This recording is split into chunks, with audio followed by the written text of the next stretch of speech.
आज मैं अपने बहुत ही पुराने दोस्त, मेरा भाई, अब मैं बोल सकता हूँ अब मेरे बिजनेस पार्टनर, तो आज मैं उनके साथ ये शो शूट करूंगा। I would like to welcome mister Sumit Khatana. We will talk about real estate only. तो यस कैसे स्टार्ट किया, मतलब आपको कैसे पता लगा भाई आपने रियल एस्टेट का काम करना? सर, सबसे पहले ना उस टाइम पे क्या था। आज तो उतना रिस्पांस नहीं, जब मैंने देखा स्टार्टिंग में तो ना मैसेज और इन सब का ना अच्छा रिस्पांस आ जाता मैसेज से जब आप करता। मार्केटिंग तो एसएमएस? बोल हमने शुरू में कॉमर्शियल किया सर। अच्छा, कमर्शियल बेचा? यस, क्या बेचा कमर्शियल कमर्शियल? में हमें सबसे पहले स्टेज एरो एक प्रोजेक्ट था। अभी ये जो आप इन्वेस्टर्स को प्रोडक्ट बेचते हैं, जैसे आपने स्पेस एरो बेचा, आपने बोला कि भी आपने स्पेस एरो का काम करा, वो प्रोडक्ट बनाने, फिर आपने इनोवेटिव बोला भी आपने काम करा, फिर आपने ब्रह्मा मेडिकल में, ऐसे बहुत सारे प्रोडक्ट। तो ये जो जर्नी रही, आज हम 2024 के एंड में आ गए हैं, इन्वेस्टर्स के लिए आपने क्या देखा कि आपने इन्वेस्टर्स के लिए क्या अच्छा? Hi people, so welcome to another episode of the Truthland Show. आज मैं अपने बहुत ही पुराने दोस्त, मेरा भाई, अब मैं बोल सकता हूँ अब मेरे बिजनेस पार्टनर, या पहले जो मेरे साथ काम करते थे और अब मेरे बिजनेस पार्टनर बन गए, तो आज मैं उनके साथ ये शो शूट करूँगा और हम दिल से दिल की बात करेंगे एक दूसरे से। ये बड़े कैमरा शाई थे, तो मैंने इनको बड़ा समझाया है ये भी कुछ करने की ज़रूरत नहीं, जैसे मैं और आप रोज़ बात करते हैं हमने वैसे ही बात करनी है और लोगों तक अपने सच वाली बात पहुंचानी है, क्योंकि हम ये समझते हैं कि भी ये जो show that I have made is all about such of real estate, which that is why I have named it as the Truthland show. So I would like to welcome Mr. Sumit Khatana today, and we will talk about real estate only and how Sumit ji has seen his growth in real estate, how he has seen real estate grow. ये भी बहुत Avid मेहनती और वैसे real estate में बड़ा लग के काम करने वाले मेरे भाई हैं। तो आज का शो इनके साथ, और आज हम दोनों एक दूसरे से सवाल जवाब करेंगे about real estate of Gurgaon. So Sumit ji, आपका बहुत बहुत स्वागत है। Thank you welcome sir, to the thank you so Truthland much. Show. तो आपसे ही शुरू करता हूँ मैं सवाल पूछने से। तो सर आपने रियल एस्टेट का करियर कब शुरू करा? सर मैंने 2011 और 12 के राउंड में स्टार्ट किया। 2011-12 में आपने स्टार्ट किया? तो यस कैसे सर। स्टार्ट किया, मतलब आपको कैसे पता लगा भाई आपने रियल एस्टेट का काम करना है? रियल एस्टेट क्या है सर, फैमिली बिजनेस था। मेरे फादर साहब पहले से ही रियल एस्टेट थे। अच्छा, मतलब लैंड वगैरह की डील, फार्म हाउस की डील, मेजरली वो रियल वो एस्टेट का काम हाँ, करते रियल थे, एस्टेट ही करते जमीनों का काम थे। करते जमीनों का काम करते थे। ये बुकिंग्स वगैरह उन्होंने कभी नहीं थे? की। कभी नहीं करी। तो थोड़ा बहुत इंटरेस्ट था, नॉलेज भी थी कि क्या डीलें होती है, कैसे होता है। बट फिर रियल एस्टेट में आने का अपना एक अलग सा वो था सर। वो क्या था? मतलब मैंने आपसे वैसे पर्सनली भी हर बताया। आदमी सा होता ही है, बट आपका क्या था? हुआ क्या सर, आफ्टर कॉलेज ग्रेजुएशन के बाद तो कुछ ऐसी लॉस मैंने मतलब गलत उसमें कर दिए। कर दिए। तो मैं काफी मतलब परेशान, घर पे वो चीजें बता नहीं सकता था कि यार ये लॉस कैसे कवर हो, पैसे देने पड़ेंगे किसी के। वो पापा से बोल नहीं सकता था किस चीज के पैसे, इतने लाखों में हो गए वो। तो उसके बाद मेरे ब्रदर इन लॉ मिस्टर दीपक लोहिया, तो उनके फ्रेंड थे रोहित जून। तो सोना रोड पे ऑफिस करता था। तो एक दिन ऐसे ही बैठे थे, मैंने उनसे डिस्कस किया। तो वहां से उन्होंने मुझे इंट्रोड्यूस किया रोहित जून से। अच्छा, जिनका तो रोहित और मोहित के साथ आपने यस अपना रियल एस्टेट का करियर स्टार्ट करा? यस, उनका नाम था प्रॉपर्टी क्लिनिक के नाम से। प्रॉपर्टी क्लिनिक के नाम से। तो उन्होंने, आपने उनके साथ पार्टनरशिप करी, कैसे काम करना? नहीं, मैंने सर हमेशा से ना कभी एज ए फ्रीलांसर काम किया रियल एज ए एस्टेट में। फ्रीलांसर ही आज तक मैंने कहीं पे जॉब सैलरी पे मैंने काम ही नहीं किया। काम ही नहीं किया। तो शुरू से अपना क्लियर था, क्लियर था भी मैं अपना काम मतलब करूंगा। थोड़ा जो बहुत कॉन्फिडेंस भी था कि हाँ मैं डील कर लूंगा महीने 2 महीने में, तो हो जाएगी चीज। तो क्या, कैसे, क्या बेचा आपने सबसे पहले? सर सबसे पहले ना उस टाइम पे क्या था, आज तो उतना रिस्पांस नहीं, जब मैंने देखा स्टार्टिंग में तो ना मैसेज और इन सब का ना अच्छा रिस्पांस आ जाता मैसेज शूट। जब अब मार्केटिंग एसएमएस? बोल दिया हमने शुरू में कॉमर्शियल किया सर। अच्छा, कमर्शियल बेचा? यस, क्या बेचा कमर्शियल में मैंने सबसे पहले स्पेस एरो एक प्रोजेक्ट था, तो बाई चांस अभी बना नहीं वो। अच्छा, बना ही नहीं? स्पेस क्यों एरो नहीं बना? आई थिंक वो जमीन में कुछ कोलोबरेटर के साथ उनके पंगे प्रॉब्लम हो आ गए, गई, ये पहले सब कुछ रेरा हो वेरा गया, भी नहीं होता था। ये सब। तो स्पेस एरो में हमने दुकान में बुक की। अच्छा, देन इनोवेटिव लीजेंड हाइट था उसके बराबर में, तो वहाँ पे हमने फोकस होके 1-2 प्रोजेक्ट वहाँ पे किए। अच्छा, तो वहाँ पे सबसे पहले मैंने स्पेस से अपना बिजनेस शुरू किया। स्पेस में हमारा ऑफिस था, स्पेस बॉलीवुड में। स्पेस बुलेवार्ड में था आपका ऑफिस? वहीं पे फिर भी उनका ऑफिस था, तो इस वजह से स्पेस से पहले अपना काम वहीं से आपने स्टार्ट करा। तो आपने मार्केटिंग एसएमएस वगैरह सब मतलब जैसे वहाँ से शूट सर। किए और आपके पास लीड आ गई और आपने बातें करके प्रोजेक्ट समझाए बिल्कुल सर, वैसे ही उनके साथ एक प्लस पॉइंट रहा मेरा, मोहित जून के साथ कि ना उन्होंने शुरू से ही ना हमेशा मुझे आगे भेजा। बिल्डर के पास भी जाना हो, मैं भले न्यू था बट उन्होंने हमेशा मुझे आगे भेजा। आपको लीड दी? हाँ, लीड भी, मतलब कि बिल्डर के पास भी जाके रेट लेके आओ, क्या ब्रोकरेज दे रहे हैं, आप ही देखो क्या कर रहे हैं। तो वहां से ना वो चीज फिर मतलब मेरे लिए बेनिफिट, आप में कॉन्फिडेंस आता है क्या सारे काम? बिल्कुल, वो कभी डिपेंडेबल नहीं रहा कि सर क्या रेट है क्या कुछ है, तो डायरेक्ट बिल्डर के ऑफिस में मीटिंग कराना, सब कुछ कराना। तो जैसे आपने देखा कि भी आपने एक प्रोजेक्ट बेचा और वो प्रोजेक्ट बना नहीं, फिर आपने और आगे काम करना किया, अभी पैसे कमाने शुरू कर दिए, ब्रोकरेज आनी शुरू हो गई, तो आपको अच्छा लगने लग गया होगा। जो आपने गलतियां करी वो रेक्टिफाई होगी और पैसे आपने ब्रोकरेज अच्छी हमने कमाई आपके थ्रू। वो क्या, वो कब? मतलब उनमें स्पेस एरो वगैरह में बुकिंग करी, 3-4% वो मिलती थी, ब्रोकरेज डिस्काउंट वगैरह लगा के, कुछ नहीं था वो। तो उसके बाद आपके ऑफिस KNT जब हमने KNT स्टेट में, तो आपने एक प्रोजेक्ट उठाया था Brahma medical mile. Brahma medical mile, बिल्कुल ठीक है। तो वहां से हमने अच्छे पैसे भी कमाए और मैंने महीने 2 महीने में 3-4 बुकिंग करके, तो वहां से मेरा जो मुझे लॉस कवर हुआ वो सारा वहां से हुआ सर। वो आपने वहां से कवर किया? हाँ, सारा अपना पर्सनल? मेरी वहां आपसे फर्स्ट मुलाकात हुई कपूर साहब से भी, तो वहां से मैंने, अनिरुद्ध ने मुझे मिलवाया था कि एक वही जो आज हम ये फॉलो करते हैं उस टाइम पे, जो आप आज भी हमें वो चीज सिखाते हो कि काम ऐसा करना चाहिए, ये फोकस होके चैनल पार्टनर, फोकस अप्रोच के साथ। हाँ, कि और वो हमने तभी सीखा मैंने आपसे कि आपने एक ही प्रोजेक्ट कर रहे हो और थ्रू चैनल पार्टनर्स, और वो आपने मेरे ख्याल महीने में क्या 15 दिन में ग्राउंड फ्लोर सारा सोल्ड आउट हो गया था। हमें, मुझे यूनिट नहीं मिली थी। ठीक बात तो उस टाइम पे वो काफी कुछ सीखने को मिला। तो आपने इन्वेस्टर्स के लिए, मतलब आपने जो प्रोडक्ट करे, मैं आपसे ये पूछता हूँ, एक हो गया आपकी पर्सनल ग्रोथ, अब एक है जो आप इन्वेस्टर्स को प्रोडक्ट बेचते हैं। जैसे आपने स्पेस एरो बेचा, आपने बोला कि भी आपने स्पेस एरो का काम करा, वो प्रोडक्ट बनानी, फिर आपने इनोवेटिव बोला भी आपने काम करा, फिर आपने ब्रह्मा मिरेकल में, ऐसे बहुत सारे प्रोडक्ट करे। तो ये जो जर्नी रही, आज हम 2024 के एंड में आ गए हैं जब हम बात कर रहे हैं, तो ऑलमोस्ट 13 साल हो गए आपको। Yes sir. तो 13 साल में आपकी जो जर्नी में जो आज, चलो आपने पैसे कमाए, बहुत अच्छी बात है, अगर हम बिजनेस कर रहे हैं तो पैसे कमाएंगे ही कमाएंगे। तो गलतियां भी हुई होंगी, जैसे हमने गलत प्रोजेक्ट में इन्वेस्ट करवा दिया। हाँ सर, बहुत ज्यादा। तो इन्वेस्टर्स के लिए आपने क्या देखा कि भी आपने इन्वेस्टर्स के लिए क्या अच्छा करा? सर देखो, पहले ना जब स्पेस बेचा और इनोवेटिव, तब हम भी बिल्कुल न्यू थे, नहीं थे ना बिल्डर के इतने वो थी कि हाँ लोकेशन है, ना इतना ज्यादा नॉलेज थी रोड्स कहाँ से आएंगे, कैसे चलेगा कॉमर्शियल।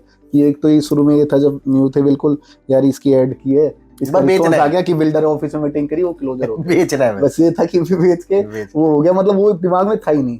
बट जब मिरेकल माइल किया ना, वहां पे से हमने ना ये ब्रह्मा वाला, तो वहां से प्रोजेक्ट की ना लोकेशन, उसका अप्रोच, 3 साइड ओपन प्रोडक्ट है, चलेगा ही चलेगा, इन फ्यूचर एप्रिसिएशन आनी है, तो वहां से वो चीजें दिमाग में आनी शुरू हुई सर।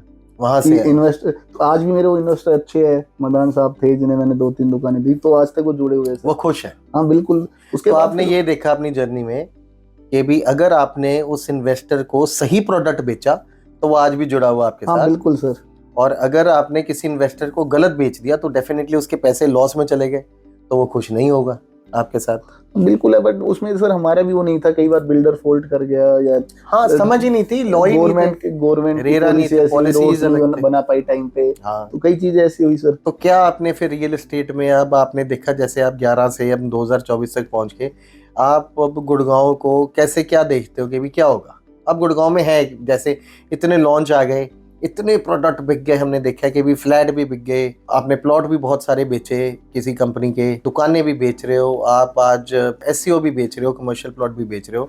तो आज आप गुड़गांव की रियल एस्टेट को कैसा देखते हो? जैसे पहले आप काम करते थे, मैं कहता हूँ एक्सटेंशन रोड सबसे ज्यादा हॉट थी। बिल्कुल सर, ठीक है ना, या गोल्फ कोर्स रोड थी या एक्सटेंशन रोड थी, फिर उसके बाद में SPR रोड आ गई, फिर करते हुए न्यू गुड़गांव आ गया। न्यू गुड़गांव SPR रोड से पहले आ गया था, SPR रोड आई, द्वारका एक्सप्रेस वे बहुत देर के बाद बनी, फिर जहाँ के आप रहने वाले हो सोना, वहां पर हाईवे निकल गया, इतनी अच्छी रोड बन गई। तो आपने गुड़गांव को सारे 13 सालों में ये चेंज होते हुए देखा है और आपने ग्रोथ होते हुए देखी है, तो आप क्या मतलब समझते हो इसके बारे में, क्या है और आगे क्या है? देखो sir, as per my knowledge मतलब इतनी नहीं है जितनी आपको है, तो मैं अगले 3-4 साल के लिए जो मुझे लगता है कि सेफेस्ट इन्वेस्टमेंट, जहाँ मतलब मैं खुद कॉन्फिडेंस हो गया कि मेरे पास भी स्पेयर पैसे है कि मैं ले लूंगा, फर्स्ट चॉइस मेरी आती है द्वारका एक्सप्रेसवे। मतलब हम रेजिडेंशियल प्लॉट्स या रेजिडेंशियल एग्रीकल्चर लैंड या फार्म हाउसेस, तो आपको वो इंफ्रास्ट्रक्चर बहुत अच्छा लगता बिल्कुल, तो द्वारका एक्सप्रेसवे फर्स्ट ऑप्शन है सर। है। अब यहाँ पे टिकट साइज बढ़ा आ जाता है, बड़ा आ जाता है। देन फिर न्यू गुड़गांव।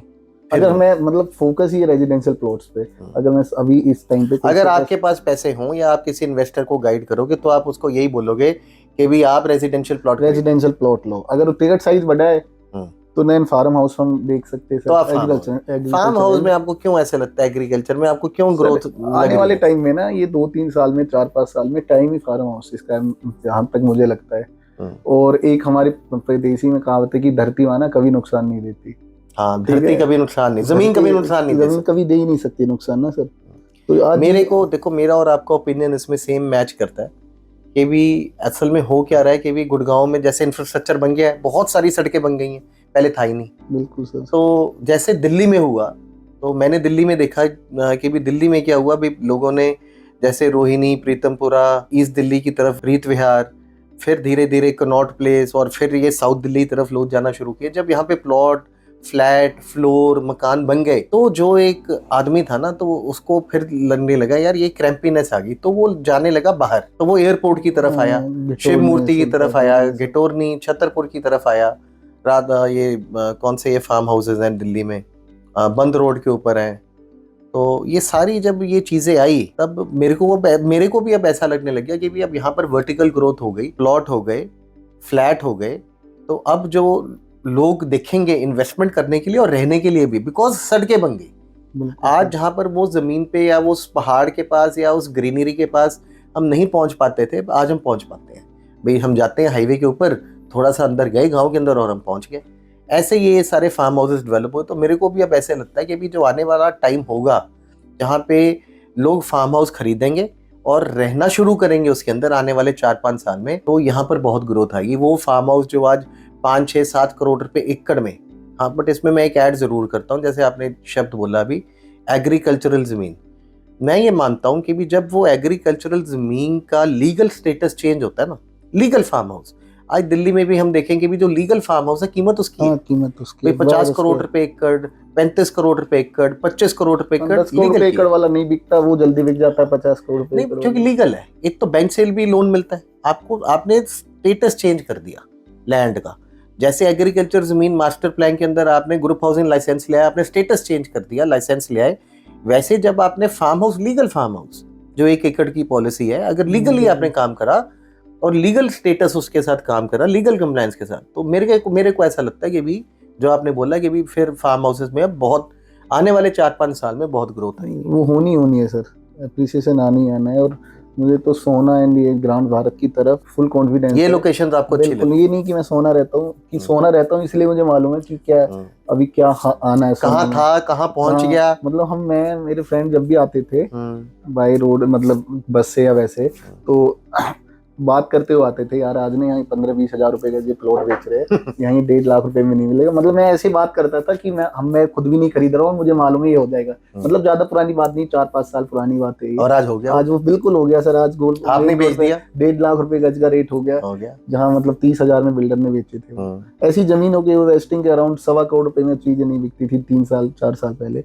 आज 7 करोड़ रुपए में, 7-8 करोड़ रुपए रेट हो गए। तो और अभी ना यहाँ पे ग्रोथ अब भी बहुत ज्यादा है, क्योंकि ना सोना में एक अभी गवर्नमेंट के जो सेक्टर सोर्स आने हैं, ये अभी तो बननी है सेक्टर रोड, वो 60 मीटर की सड़कें, मतलब किसान को नोटिस नहीं आया, कुछ नहीं आया। ये तो मतलब सर अलग ही चीज हो जानी है, कनेक्टिविटी, मुंबई एक्सप्रेसवे, केएमपी। अब आपको असल में नजर आने लग गया कि भी आपके सामने जब ये इंफ्रास्ट्रक्चर बना, अब आप ये बात कर रहे हो कि भी अब वो 60 मीटर की सड़क जब बनेगी तो वो ऐसी होगी। सर यहाँ हम बैठे, यहाँ से हम 15 मिनट में सोना पहुंच जाएंगे। यहाँ से फार्म हाउस पे हम सोना बल्लमगढ़ रोड पे या वेस्टिंग के सराउंडिंग पलवल रोड पे 15 से 20 मिनट की ड्राइव है गोल्ड कोस्ट रोड पे, जहाँ कैमिलियाज में 100 करोड़ के पास, कोई पोल्यूशन नहीं, बिल्कुल no pollution, no nothing. Sir future ही उस चीज का है। आज जिसका भी मानो 100 करोड़ जो यहाँ गोल्ड कोस्ट रोड पे रह रहे हैं, तो उनके लिए बड़ा ईजी है। हॉलीडे होम्स उनके लिए बहुत अच्छी चीज है, 15-20 मिनट की ड्राइव पे। ठीक बोल रहे हो आप। तो आप अब गुड़गांव में, मैं आपसे ओवरऑल पूछता हूँ, अब आप गुड़गांव को, जैसे आप फ्लैटों को, दुकानों को, जो हम रियल एस्टेट करते आए हैं, प्लॉटों को, फ्लोर्स को, आप इन प्राइसों को क्या समझते हो कि भी अब हम कहाँ पर बैठे हैं आज, और अब आने वाले, जैसे आपने फार्म हाउस के बारे में बता दिया, तो आने वाले 4-5 साल में क्या हो जाएगा गुड़गांव? सर गुड़गांव में एक चीज तो होनी है रेजिडेंशियल लैंड और उसमें कि 3-4-5 साल जैसे हम भी बात कर रहे हैं कि लोगों का सपना रह जाएगा प्रॉपर्टी लेने का। भाई गुड़गांव में आप मेरे को हमेशा कहते हो का कि भी गुड़गांव में आम आदमी प्रॉपर्टी ले नहीं पाएगा अच्छे बिल्डर्स का। अब रही सर फ्लैट की बात, मैं हमेशा से कि कोई जो रेपुटेड बिल्डर है, अब जैसे अच्छे प्लान निकाले 20-80 का पेमेंट प्लान 20-80, तो वो बिल्कुल अच्छी इन्वेस्टमेंट है। अगर वो बिल्डर का बैकग्राउंड लाइक डीएलएफ तो नहीं देता, जैसे एमआर है, गोदरेज है, कि उनका सामान बिक रहा है नहीं बिक रहा, but they will deliver the project. हाँ, वो डिलीवरी देंगे, 30-40% बिके। ये A+ कैटेगरी कंपनीज, हाँ वो बिल्कुल ये डिलीवरी देंगी। अब जो नए प्लेयर्स आए सर, उनका मतलब उनका अपना बैकग्राउंड है, अगर वो डिलीवरी देंगे बहुत अच्छी बात है। नहीं बिके सामान, गवर्नमेंट की पॉलिसीज ऐसी है, रेट इतने इन्फ्लेशन, वो सेल डिपेंडेंट है, सेल डिपेंडेंट है कि भी अगर बाई चांस इंस्टॉलमेंट नहीं आई या सेल प्रोडक्ट नहीं आई तो वो बनेगा कैसे? बिल्कुल सर। अब वो क्या रेट भी इसलिए लॉन्च, आज किसान ही 50 करोड़ पे एकड़ मांगता है कहीं भी, जमीन महंगी हो गई बहुत, वहीबिलिटी नहीं आती उनकी कि वो 10,000 में प्रोजेक्ट लॉन्च कर दे, वो कर ही नहीं सकते। उनकी होना चाहिए 10 से 12,000 रुपए का, आज हम 20 से 22,000 रुपए। हाँ बिल्कुल, आप ठीक बोल रहे हो, बिल्कुल आप चीज वही है। चलो पेमेंट प्लान अच्छे है, बट रेट भी वही, एप्रिसिएशन आना है 3-4 साल बाद से। हाँ बिल्कुल ठीक है, बिल्कुल ठीक है। तो इसलिए तो सर हमने तो फोकस मेनली जो मुझे अगले 2 साल लगता है कि रेजिडेंशियल प्लॉट, ये अपना फार्म हाउसेस या फार्म हाउसेस या कम टिकट साइज है, अपना नेबरहुड मार्केट वगैरह, ये सब कुछ देख सकते हैं। जिसकी अगर बहुत छोटी है या जिसका ब्रांड अच्छा है, बिल्कुल, जो जिसको बनाना आता है। मैं तो कहता हूँ जॉन से डेवलपर को जो बनाना देखो सबके आता होगा, जो बिल्डर है वो बना रहे हैं, बट लीजिंग किसकी अच्छी है ना, वो ज्यादा डिपेंडेबल है सर। पर नेबरहुड मार्केट में खटाना साहब, मैं कहता हूँ कि भी लीजिंग क्या रोल प्ले, एंकर ने तो आना नहीं है। नेबरहुड मार्केट तो होती है कि भी कहीं दवाइयों वाली दुकान आ गई, कहीं चश्मों वाली आ गई, कहीं उसमें रिटर्न अच्छा है ना सर। लाइक डीएलएफ गैलेरिया देखो, इट्स नेबरहुड मार्केट, कोई ऐसा ब्रांड तो नहीं। देखो मैंने जब अपना करियर स्टार्ट करा ना, जो आप बोल रहे हो बहुत अच्छा आपने अभी ये बात बोली, और मैं ये बोलना ये आ गई अपने आप। तो जब मैंने अपना करियर स्टार्ट करा, मैंने अपना पहला प्रोजेक्ट एमरल्ड प्लाजा करा। अच्छा, ठीक है जी। तो जब मैं एमरल्ड प्लाजा करा तो इमार गया, तो इमार वालों ने मेरे को समझाया, ज्ञान दिया बहुत। तो ज्ञान देके, मैं इंजीनियर हूँ बाय बैकग्राउंड, तो जब तक मेरे दिल और दिमाग में बात नहीं ना उतरती, तो मैं आगे मेरे को यही नहीं समझ आता मैं क्या करूँगा।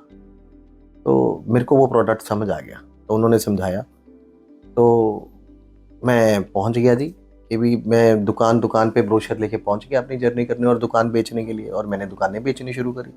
और मेरे को ये तब कोई आदमी दुकानें नहीं बेचता था, हर आदमी जो था वो फ्लैट ही बेच रहा था। भाई नया लॉन्च हुआ है, flat flat flat flat flat. जबकि जो आपने अभी नाम लिया डीएलएफ गैलेरिया, तब उसका रेट होता था 50-60 हज़ार पे, 2008-9 की बात कर रहा हूँ मैं। तो और नई दुकानें मिल रही थी 10,000 रुपये में। तो मैं देखता था एक इन्वेस्टर के लिए 10,000 से लिए 50,000 की गैप है। हुड्डा की मार्केट की दुकान 50,000 रुपये फुट की है, तो ये लोग क्यों दुकान में इन्वेस्ट नहीं कर रहे हैं, ये लोग क्यों फ्लैट में इन्वेस्ट कर रहे हैं? मार्केटिंग ही नहीं थी, कोई समझाने वाला ही नहीं था, कोई था ही नहीं कि भी कोई समझाए कि भी यार एक जगह पैसे 5 गुना नीचे एक चीज मिल रही है, और एक जगह नया फ्लैट लॉन्च हो रहा था जहां पे ऑलरेडी फ्लैट 4,000 रुपये फुट में बिक रहे थे, नया प्रोडक्ट भी 4,000 रुपये फुट में बिक रहा था, और वो खरीद रहे थे लोग, धड़ाधड़ चेक लगा रहे थे, धड़ाधड़ खरीद। में यार ये मेरे को समझ नहीं आ रहा, तो मैंने कोई फ्लैट नहीं बेचा। बट मैं हर बंदे, हर चैनल, मैं तो नया ही था, तो मैंने तो अपने भगवान जी ने दिमाग दिया, तो दुकानों के पास भी गया, ब्रोकरों के पास भी गया, और मैंने समझाना शुरू करा, लोगों को समझ आने लग गई। आज जिन्होंने दुकानें खरीदी, आज मतलब मैं कहता हूँ 2009 में आज उनके रेट 40-50 हज़ार रुपये हैं, तो उनके पैसे मतलब डबल भी हो गए, 5 गुना भी हो गए, 4 गुना भी हो गए। मगर मैं ये समझा जो नेबरहुड रिटेल है ना, अगर वहाँ पर नेबरहुड है, अगर आसपास रेजिडेंशियल डेंसिटी है, हर बंदा ना एग्जांपल गैलेरिया का देता है, भाई जी वहाँ देखो 4 लाख रुपए फुट का रेट है जी, 5 लाख रुपए फुट का रेट है। वैसे बहुत बिल्डरों ने ये दिखा दिखा के अपना माल बेच दिया। हाँ बिल्कुल सर, हाई स्ट्रीट सिर्फ गैलेरिया का नाम लेते थे, सुपरमार्ट 1 का नाम लेते थे, सुपरमार्ट 2 का नाम लेते थे, और दुकानें बेच देते थे। कोई चला भी नहीं पाया सर। क्यों? क्योंकि रेजिडेंशियल डेंसिटी थी यहाँ पे। लोग, तो हम कंसल्टेंट्स अगर हम ये समझाएंगे नहीं कि भी अगर रेजिडेंशियल डेंसिटी नहीं है, और दुकानें जो हैं, अगर जो दुकान दवाइयों की दुकान जिसने चलानी है, भाई उसको मॉल नहीं चाहिए, उसको लो मेंटेनेंस चाहिए। अब एक सैलून को नहीं चाहिए हाई मेंटेनेंस। आज सैलून जितने भी हो गए हैं, हर बंदे को लो मेंटेनेंस चाहिए। किसी ने साइकिल बेचने हैं, किसी ने, मैं बोलता हूँ रोजाना सब्जियां बेचनी है, वो लोग मॉल में हाई स्ट्रीट रेट में, जहां पर ऐसी दुकानें बन जाएंगी, ये सब्जी वाला वहां पर बैठेगा ही नहीं, तो और है ही नहीं, अगर आसपास लोग सब्जी खरीदने के लिए तो उसकी सब्जी बिके नहीं, वो क्यों आएगा वहां पे? तो नेबरहुड में तो वही दुकान चलती है खटाना साहब, जो मैं समझाऊंगी भी, जहां आसपास डेंसिटी हो, लोग हो फ्यूचर में बसने वाले, और आपको प्राइस एंट्री सही मिले। हाँ, फिर आप जो बोल रहे हो कि भी दुकानें बहुत बढ़िया चीज़ है, कमर्शियल बहुत अच्छी चीज़ है। हाँ, अगर आपने इन्वेस्टमेंट ही गलत कर दी है हुआ भी यही ना सर, पिछले 4-5 साल में कॉमर्शियल पहले डिलीवर्ड हो गए, रेजिडेंशियल अब लॉन्च हुए, जो 10 साल में पोजीशन मिलनी थी। हाँ, एसपीआर रोड के ऊपर हम देखते हैं कमर्शियल है और रेजिडेंशियल आए नहीं, वो सारा दूसरे डेवलपर के पास था। 7 से 8 साल में वो पोजीशन मिलनी उन लोगों की। हाँ, वो बड़ा अनफॉर्चुनेट हुआ ये सारा काम, मगर जरूर ये देख के करना चाहिए सारा काम। सो फाइनली मैं आपसे सिर्फ यही पूछता हूँ कि भी आप, जैसे आपकी ऑडियंस है, आप कैसे इसको कनेक्ट करके क्या गाइड करना चाहोगे फाइनली, और क्या आप बोलते हो अपनी क्लोजिंग स्टेटमेंट में कि भी क्या करना है आगे, और गुड़गांव कहाँ जाएगा कि भाइयों और बहनों प्रॉपर्टी खरीद लो, नहीं तो गुड़गांव में नहीं खरीद पाओगे? बिल्कुल, वो तो सर ये तो सबको ही मालूम है ऐसे तो कि ना 4-5 साल में प्रॉपर्टी में तो जितने भी इन्वेस्टर्स है अच्छे, वो सभी ये बात बोलते हैं। और मैं तो अभी सबको ही ज्यादा रेजिडेंशियल प्लॉट या फार्म हाउसेस के लिए ही बोलता हूँ जिनका टिकट साइज अच्छा है कि आप ये प्लॉट लो। मैं महीने साल या 2 साल में वो ऑटोमेटिकली डबल होगा। अभी द्वारका एक्सप्रेसवे अभी अच्छे से बना ही नहीं है सर, अभी काफी चीजें होनी है, कभी होना है, अभी ग्लोबल सिटी अभी लॉन्च होनी है, सब कुछ होना है। सेम सोनार की तरफ सर, कि वहाँ पे अभी रोड्स आने हैं, अभी और बिल्डर्स आए हैं, सेक्टर रोड बनेंगे, नया मास्टर प्लान आएगा ग्रांड भारत की तरफ। तो सारी चीजें जो आज की तरफ मेट्रो कॉरिडोर आ रही है, 5-6 करोड़ रुपए के एकड़ के फार्म हाउसेस मिलते हैं सोना में, आज वो लोगों को थोड़े महंगे लगते हैं यार, सोना जाना पड़ेगा। बट जब एक्चुअल जाते हैं ना वहाँ पे, वही मैं ज्यादा जैसे प्लॉट महंगे लगते थे, ये भी सर 15 से 20 करोड़ रुपए के होंगे। ठीक बोल रहे हैं, बिल्कुल ठीक बोल रहे हैं। शायद 2 साल में हो जाए और साल में मैं आपके साथ क्यों इत्तेफाक रख रहा हूँ, असल में जो दिल्ली एनसीआर के आसपास ये जो अरावली घूम रही है ना, ये नेचुरल ब्यूटी दी है भगवान ने, और हमारा नेशनल कंजर्वेशन जोन जो डिपार्टमेंट है वो बहुत स्ट्रांग है, इनको हिलाने नहीं देगा अरावली को। जो ये नेचुरल फार्म हाउस की ब्यूटी यहाँ पर निकल के आएगी ना, और जो लोग यहाँ रहेंगे, जो दिल्ली में नहीं मिली और जो यहाँ पर मिलेगी गुड़गांव के आसपास, जो अरावली बेल्ट घूम रही है, ये बहुत अच्छी और बहुत नेचुरल ब्यूटी है, ये लोगों को मिले। अब मैं को पहाड़ जाके नहीं रख सकता कहीं पर, मैं मार्बल तो लगा सकता हूँ नया, मैं नई टाइलें लगा सकता हूँ, ठीक है ना, मैं स्विमिंग पूल बना सकता हूँ, मगर जो एक वो पहाड़ है जो भगवान ने बनाया हुआ है, वो मैं क्रिएट नहीं कर सकता, मिलना ही नहीं है सर, वो नहीं मिल सकता। वो आप ये देखिए ग्रांड भारत से लेके और सोना तक, सोना बल्लभगढ़ तक, वो सराउंडिंग सारा वो नजर आता है। बिल्कुल ठीक बोल, जीरो पोल्यूशन और चीजें वो है सर, बिल्कुल। तो मैं तो क्लोजिंग स्टेटमेंट में सर बोलता हूँ कि एंड यूजर जिसको रेजिडेंशियल अपार्टमेंट चाहिए इन्वेस्टर, तो अच्छे पेमेंट प्लान है, पर रेपुटेड बिल्डर है जो अच्छा जो बिके ना बिके पर वो डिलीवर हो जाए। बिल्कुल ठीक है, ताकि आपकी इन्वेस्टमेंट और आपका मेहनत का प्राइस कंपैरिजन करके कि भाई ये प्राइस टिकट पहले ही हमसे वो ले रहे प्रॉफिट या नहीं, वो सारी चीजें देख के देन फिर रेजिडेंशियल प्लॉट, और जिन्हें अपने अच्छा टिकट साइज है उनके लिए farm houses. Very good, very good. So ये थे my audience, this was mister Sumit Khatana, and we had very small brief good discussion for the Gurgaon market, and जैसा हम समझते हैं भी गुड़गांव मार्केट किस तरफ जा रही है, and this is what it is. So another episode and we'll be back soon. Thank you guys.